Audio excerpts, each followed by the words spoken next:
Hey guys, welcome to day one of the 5-day Getting Started Run Challenge. I am Steph. I am a physical therapist and run coach. I specialize and love working with runners and am a runner myself. One of my goals is to help runners get into running, get past the overwhelm and the frustration, and learn how to do it without getting hurt, because most running injuries are preventable. And so I want you to learn from the start how you can not get hurt as a runner. And so one of the ways to do that is getting to know your body and being more aware of what your body is telling you in order to prevent those injuries from occurring in the first place. So some of you may already know you've had injuries before, or you know you're weak or tighter on one side, but maybe you haven't done anything about it necessarily, and now you're wanting to get into running. And running is that repetitive step over step movement for miles, minutes at a time. And so if you've got these areas of tightness, weakness, imbalances, then eventually something can break down if we don't do something about those right away. So what I'm talking about is we want to pay attention to those areas that, maybe are a little sore during your run, maybe a little sore after, maybe lasts a little bit longer than normal. Maybe in the past it's gone away, it's been sore during your run, but then it's gone away and it doesn't bother you. But this time it's staying there.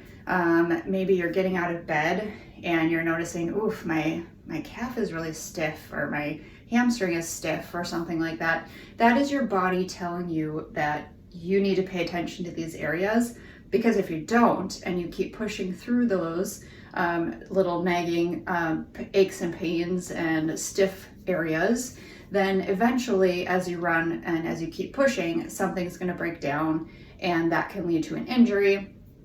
And so then you are a hurt runner, not able to run, and that is very frustrating and not fun. And then you've got to try to come back from that injury. So I want to kind of show you how to pay attention to areas of your body so that you can prevent that injury from occurring, the ones that are preventable. So today I'm going to walk you through some exercises and movements so that you can get to know areas on your body that are already tight or sore, or maybe not as strong.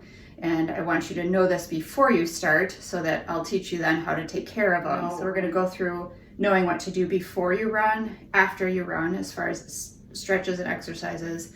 And then we're going to talk a little bit about running form as well, because a lot of people have questions on that. And obviously it's important to have good running form to prevent injuries as well. So let's head into the exercise. Okay, so the first one, ideally you do it in front of a mirror, or even set up your phone and set up a video and record how you're doing with this, because it's going to help you then to go back and look at it and be aware and see what's going on. So it's pretty simple. All you're going to do is stand on one leg and bend the other one up to a 90 degree at the hip, 90 degree at the knee alignment. So a single leg stance with a 90-90 hip. I'll show you this way. Okay, if I can balance. So you're going to hold there for 60 seconds. And we are looking at, can you balance, first of all? When you are on one leg, do you have to lean way over one way or the other? Do you have to lean back in order to balance? Do you have to lean forward in order to balance? Are you even able to balance for the 60 seconds? Do you have a problem holding this leg up, holding your foot up? Is that difficult? We're looking at all of those things. And I would have you do it with your shoes on as well. I don't have my shoes on, but I've gotten to that point where I can challenge myself that way because I've been working on balance for so long. When you are first starting out working on balance activities, have your shoes on, because that's going to give you more support to build up those muscles as you go. But the point of this one is imbalances and weaknesses. So again, you're going to hold this position for 60 seconds on each side and kind of notice areas that you're feeling getting tired quicker, Like right now I'm kind of feeling like this muscle back here and my glutes is starting to kind of yell at me a little bit. I'm feeling a little bit at my calf. So just notice what areas are having to work a little bit harder than others, and then kind of take note of those. And I want you to comment on those in the comments below, but also write it down for yourself so that you can make sure you go back to it. And then we're going to go through a series of movements that are going to incorporate basically every angle and area of our legs that we're going to need as we run. So the first one is going to be a knee to chest. So as I stand, or if you're walking, I just want you to bring your knee to your chest. And if you have trouble balancing, go ahead and lean against the wall. That's totally fine. The point is to kind of feel, can one leg go up higher than the other? And if it can, where do you feel that? Sometimes with this one, you'll feel inner thigh. Sometimes the glutes in the back. So kind of see which side feels tighter than the other, which one can go farther than the other, etc. Next one is a hamstring kick. So I'm gonna arms out. My goal is to get up as high as I can towards my arms. So I'm gonna kick one, kick the other, kick one, kick the other. And I'm noticing that I cannot get my left one up quite as high as my right. So obviously that left hamstring is a little bit tighter than the right. So I'm gonna wanna write that down and make sure I do a little extra warm up, extra stretching on that one before I run and after. Okay, next I'm gonna do a deep squat. Now if you've got knee problems, then just do what you can with a goal to, as you get stronger, more balanced, and the knees get loosened up, try and go a little deeper. But I wanna try to keep my feet on the ground, like flat on the ground. And I'm gonna have my feet wider than hip width, turned out a little bit. I'm gonna squat down as far as I can go, and ideally, my feet and heels can stay flat on the floor. And I just want to, again, feel what I feel. Do I feel tightness in my back, in my low back, in my glutes? Do I feel tightness in the back of my legs? Is one side tighter than the other? If I do a little rock side to side, am I feeling a little more tightness in one area? So if I rock towards my right, I don't really feel anything necessarily. If I rock to my left, I'm feeling a little more pull in the back of my calf right here. So again, just noticing any differences. Okay, the next one is going to be a knee to butt movement. So I'm gonna try to grab my foot if I can. If you can't, grab the back of your heel, or if you can't do that, pant leg, or wrap a towel around your leg and hold on to the towel and just see how close you can get that. Make sure you are pulling with the leg, with your hand, I mean, not your hamstring, because you'll tend to get a cramp in there, which I just about got just now. So you want to try to see how close you can get that foot towards your butt. So one side and then the other, trying to keep your legs parallel, up and down. I'm staying up and down here. So we're feeling a stretch in the front of this thigh. So I want to see how far I can get each one. Is one closer than the other, easier? Again, as I'm feeling with all these, apparently my left quad feels tighter than my right, as far as getting it up towards my butt. And then the last one is a down dog pedal. So I'm going to go into a down dog position if you're familiar with yoga moves. Okay, so hands down, feet down, and I'm going to go back and forth and pedal my feet. And here I'm looking to see how close can I get my heels to the floor, and where am I feeling that. So my right, I can get pretty much all the way down. Left, not quite, and I'm feeling that through my calf and a little bit up in my hamstring even. So again, this left leg is tighter for me, at least right now. And then I want you to rock up on your big toes, on your toes.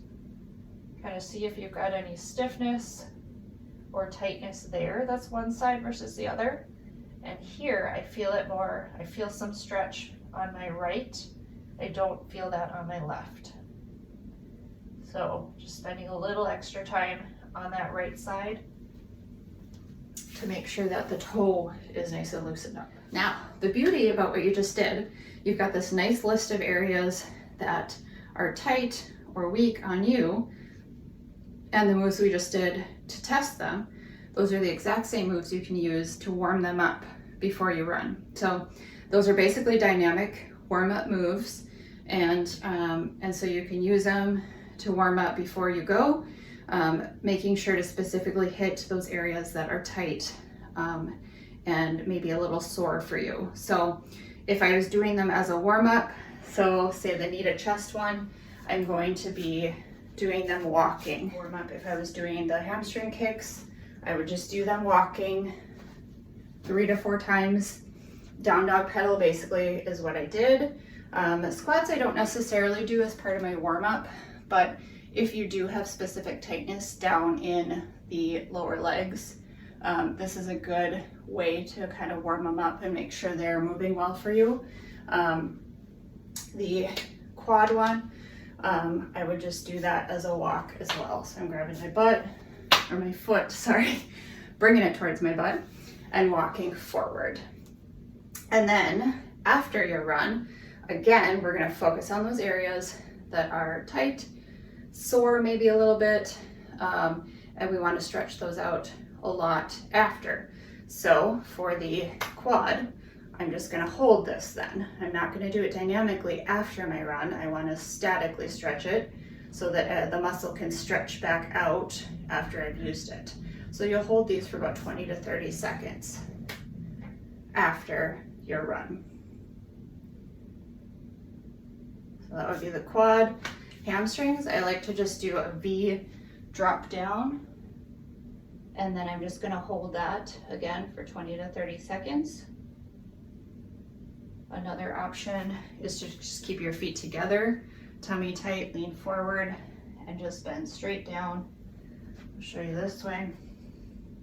And again, hold for 20 to 30 seconds. Come back up. Okay, calves, you can just stretch in that down dog position, drop your foot, and just hold it versus rocking and pedaling. So 20 to 30 seconds on one side, switch 20 to 30 seconds on the other. So dynamically warm up before, static stretch afterwards. Now we're gonna switch to form. Okay, so if we think back to that form stance test that we did, and if you had trouble with balancing, I would encourage you to not only do strengthening. All of my strength routines include some sort of balancing activities in them for all of my runners, because it's so important. Because we spend time on one leg a lot, we have to control that movement when we are standing and landing on one leg and then taking off again. So very important to be able to balance. So you'll find some of those tomorrow in day 2 and then in day 4 as well. But even just activities like raising up on your tiptoes multiple times, you can switch to just single leg raises. And then I tell people, even just like while you're brushing your teeth, stand on one leg, and then switch halfway through, or you're cooking dinner or something. Just adding it in throughout your day so that it doesn't take up a lot of time, but you're still working on some of those same things. And again, you can work on with your shoes at first. That should make it a little easier. And then as it gets too easy, not challenging, then take your shoes off. And then you're working all those little muscles all around your feet, up into your ankles, lower legs. And those are gonna then work for you when you are running as well. So also going back to this movement, this test, if you had trouble as far as leaning back, leaning side, that kind of thing, I would definitely incorporate core and hip exercises and strengthening. Again, also something I always include in all of my programs. So you'll find some of that tomorrow in day 2 and also some more in day 4. But really incorporating exercises that really challenge your core. I like planks and side planks with added hip extension. So I'll show you that real quick. I'll go into a full plank. So you can even just start holding here as you progress, adding in this leg lift because you're working on stabilizing with this leg and also strengthening the other. But it's a full body hold, stabilizing. So if you could stabilize down there in that challenging position, you could stabilize better here and then also when you are running as well. All right, so let's talk a little bit about good running form as well before we get you running. Ideally, you're in that good upright posture, head, shoulders up, down and back. You know, you've got pretty much a straight line up and down. We do want a forward lean, but I want it to come from your ankles and not from your waist at all. So forward lean from the ankles, and as you are stepping, striking, I want you to be close to your center of gravity or close to your body and not way out in front. If I'm striking way out here, all of my weight is back here, and then I have to transfer that forward, which takes a lot more effort. And the impact up through this leg that's landed is a lot greater than if I'm landing here, I'm already propelling myself forward. So it's a lot springier, softer movement, and it's more efficient because your feet just have to kind of basically keep up as you fall forward. So actually a quick little easy exercise to work on this is just to start in that good upright posture, start to lean forward, and then just land, okay? So start to lean forward, land. So you're working on landing and striking close to that center of gravity, but then as you run, you just keep turning over your feet. So kind of an easy little exercise to work on staying upright, having good form, and then catching yourself with that one foot. So that is it for today's lesson on getting to know your body, knowing what to do before and after a run, and about running form.